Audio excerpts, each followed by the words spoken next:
안녕하세요. 레위인들이 하나님의 긍휼을 구하며 기도합니다. 오늘 본문은 느헤미야 9장 32절에서 38절입니다. 32절.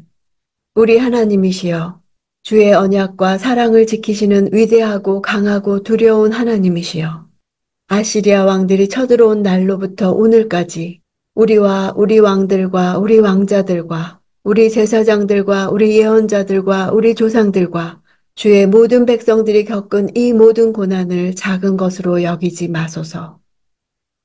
지금까지 당한 고난이 하나님의 공의에 입각한 당연한 결과인 것을 시인합니다. 이러한 회개 가운데는 회복에 대한 간청의 의미가 포함되어 있습니다. 아시리아 왕들이 쳐들어온 날로부터라는 것은 북이스라엘의 멸망부터를 회고하는 것입니다. 33절. 우리에게 이 모든 일이 일어난 것은 주의 잘못이 아닙니다. 우리는 잘못했지만 주께서는 성실히 행하셨습니다. 자신들의 범죄와 그에 따른 하나님의 심판의 정당성에 대한 시인이 함께 담겨 있습니다. 주의 성실하심과 공의로우심은 하나님의 대표적인 속성에 속하는 것입니다. 34절. 우리 왕들과 우리 지도자들과 우리 제사장들과 우리 조상들은 주의 율법을 따르지도 않았고 주의 계명과 주께서 주신 경고에 신경 쓰지도 않았습니다. 과거 이스라엘의 범죄가 모든 신분을 망라한 총체적 범죄였음을 고백하고 있습니다. 율법과 계명과 경고라고 율법을 가리키는 다양한 용어를 사용하여 율법의 역할과 중요성을 강조합니다.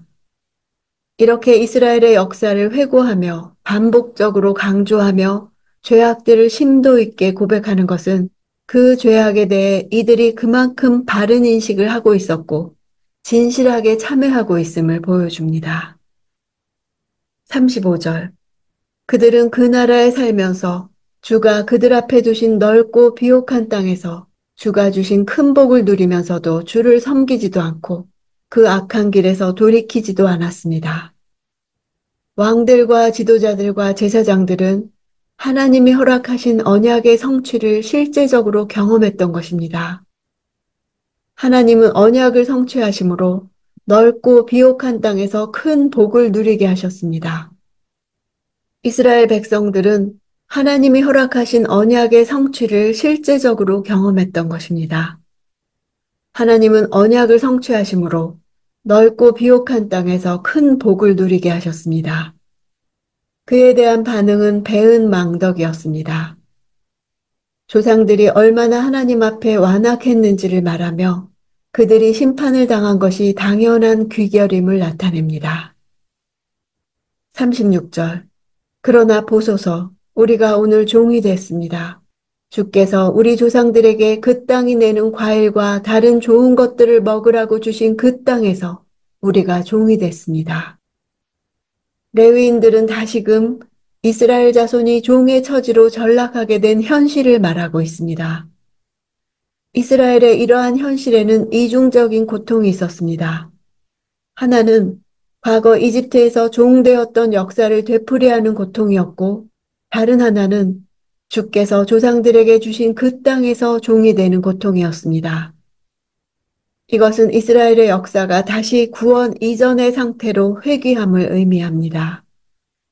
하나님께서 이스라엘 자손들에게 가나안 땅을 선물로 주셨으므로 그 땅의 과일과 소사는 이스라엘 자손들이 그 땅의 주인으로서 마음껏 누릴 수 있는 것들이었습니다. 그러나 주인이 아닌 종의 상태로 전락해버려 자신들이 마음 놓고 누려야 할 것들을 착취당하고 있었습니다. 포로에서 귀환한 당시까지도 여전히 대적들의 지배를 받고 있었던 것을 종으로 표현한 것입니다. 37절. 우리 죄들 때문에 이 땅의 풍성한 소산이 주께서 우리 죄를 벌하시려고 세우신 이방 왕들의 것이 됐습니다. 그들이 우리 몸과 우리 가축들을 자기들 좋을 대로 다스리니 우리가 너무 괴롭습니다. 우리 죄들이라 함으로써 과거 조상의 죄악뿐 아니라 현재 그들 자신들의 죄 역시 그들이 당하는 고난의 원인임을 분명히 밝히고 있습니다. 이방 왕들은 포로에서 귀환한 이스라엘 자손들을 괴롭게 했던 인근 지역의 통치자들을 가리킵니다. 사마리아, 시리아, 아라비아 지역을 다스리던 총독과 관리들은 물론 더 넓게는 페르시아의 왕까지 포함될 것입니다. 이방의 왕들은 이스라엘 자손들의 곡식과 육축뿐만 아니라 그들의 노동력까지도 갈취했으며 그로 인해 유다 귀환민들은 점점 더 커다란 고난 중에 빠지게 되었던 것입니다.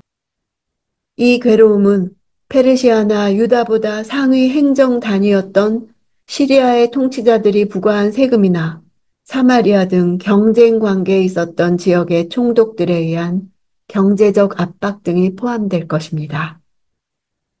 38절.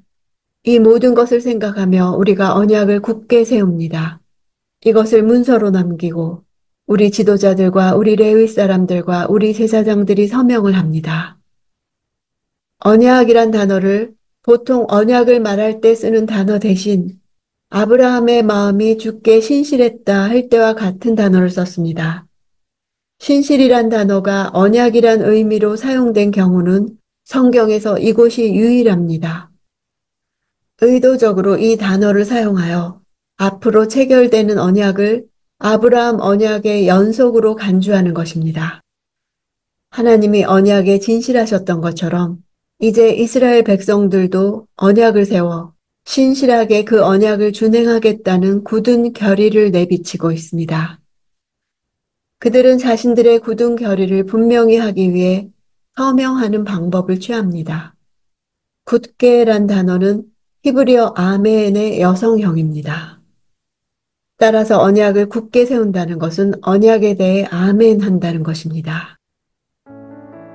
자신들의 형편을 돌아보면 태어나면서부터 페르시아의 지배하에 있었고 바벨론의 지배를 당했던 사람들입니다.